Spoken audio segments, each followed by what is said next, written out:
Bonsoir à toutes, bonsoir à tous et bienvenue dans cette nouvelle édition du condensé de l'actualité au sommaire.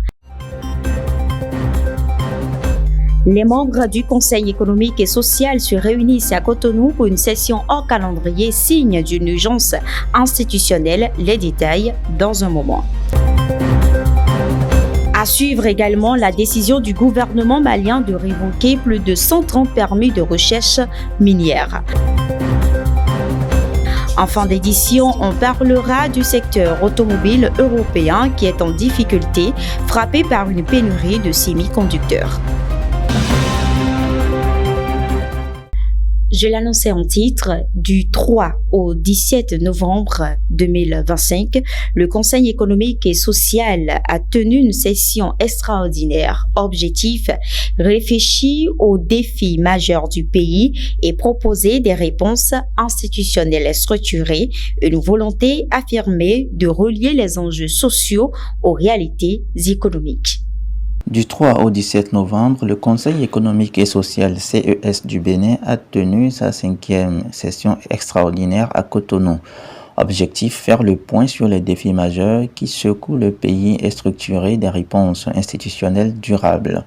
Sous la présidence de Conrad Agbaguidi, les conseillers se penchent sur les réformes entamées, les urgences sociales et les enjeux économiques à venir. Dans un contexte marqué par la montée du chômage urbain, la pression sur les prix des denrées et les attentes croissantes des jeunes générations, cette session se veut un espace de dialogue stratégique. Le CES entend proposer des recommandations concrètes au gouvernement, notamment sur la fiscalité locale, la régulation des marchés et le renforcement des mécanismes de protection sociale. La représentante du ministère de la Justice, présente à l'ouverture, a salué l'engagement des conseillers à faire du CES un véritable laboratoire d'idées pour la nation. Un signal fort dans une période où les institutions cherchent à regagner la confiance citoyenne. Et pendant que les réflexions s'intensifient au niveau national, le Mali opère un virage stratégique dans son secteur minier. Le gouvernement malien a révoqué plusieurs centaines de permis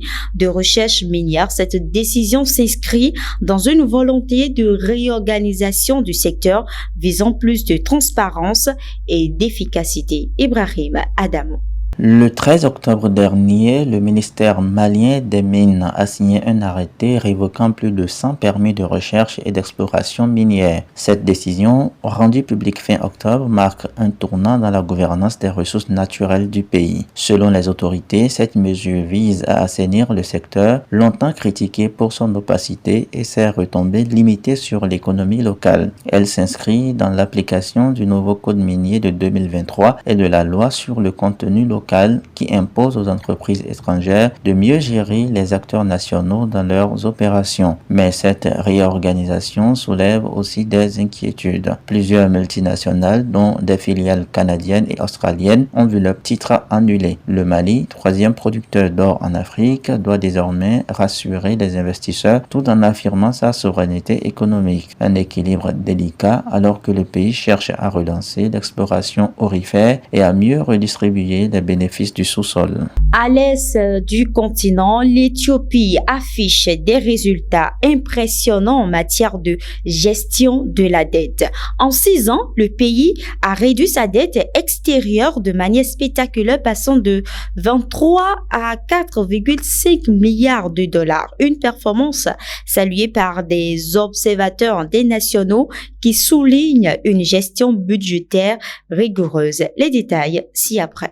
En 6 ans, l'Éthiopie est passée d'une dette extérieure de 23 milliards à seulement 4,5 milliards de dollars. Une réduction spectaculaire saluée par le Premier ministre Abiy Ahmed comme le fruit d'un rééchelonnement stratégique et d'une politique économique axée sur l'autonomie. Devant le Parlement, le chef du gouvernement a affirmé que l'économie croît sans recours à des prêts étrangers, mettant en avant la hausse des recettes fiscales et la baisse de l'inflation. Les revenus de l'État sont passés de 170 à 1000 milliards de birres, soit une multiplication par 6. Cette performance repose sur une meilleure gestion des ressources, une lutte contre la corruption et une diversification des secteurs productifs, notamment l'agriculture et les infrastructures. L'Éthiopie, longtemps dépendante de l'aide internationale, veut désormais s'imposer comme un modèle de résilience économique en Afrique.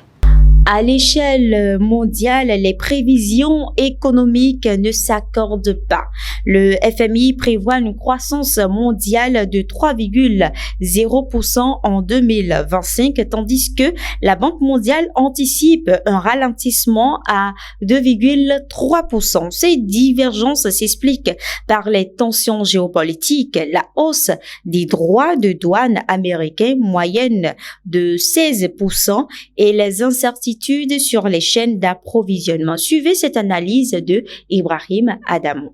Les prévisions de croissance mondiale pour 2025 illustrent une fracture dans les perspectives économiques. Le FMI table sur une progression de 3,0%, tandis que la Banque mondiale anticipe un ralentissement de 2,3%. Une divergence qui reflète les incertitudes géopolitiques et les tensions commerciales. La hausse des droits de douane américains atteignant en moyenne 16%, voire 17,3% sur certains produits, pèse sur les échanges internationaux. Les chaînes d'approvisionnement restent fragilisées par les conflits en mer Rouge, les restrictions technologiques entre Washington et Pékin et les coûts logistiques en hausse. Le FMI mise sur une reprise modérée grâce à la résilience des économies asiatiques et à l'ajustement des politiques monétaires. Mais la Banque mondiale reste prudente, soulignant les risques liés à l'endettement des pays émergents et à la volatilité des marchés énergétiques. Une chose est sûre, la croissance ne sera ni uniforme ni garantie. Et il faut le dire,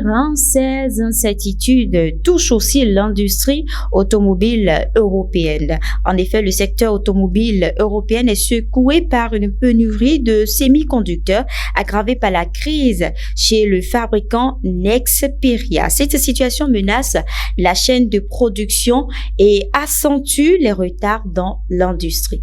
L'industrie automobile européenne est au bord de la rupture. Une pénurie critique de semi-conducteurs, notamment ceux produits par Nexperia, menace d'arrêter les chaînes de production de géants comme Volkswagen, BMW et Mercedes. Cette crise trouve son origine dans un bras de fer géopolitique entre la Chine, les États-Unis et l'Europe. Nexperia, entreprise néerlandaise contrôlée par des actionnaires chinois, fait face à des restrictions d'exportation et à des tensions internes. Résultat, les usines européennes manquent de composants essentiels pour les véhicules thermiques et électriques. L'Association des constructeurs européens d'automobiles tire la sonnette d'alarme. Sans solution rapide, des milliers d'emplois sont menacés et les délais de livraison explosent. Cette crise rappelle la vulnérabilité des chaînes mondiales et la nécessité pour l'Europe de relocaliser une partie de sa production technologique. Voilà qui clôture notre édition du jour. Merci de nous avoir suivis et à très bientôt.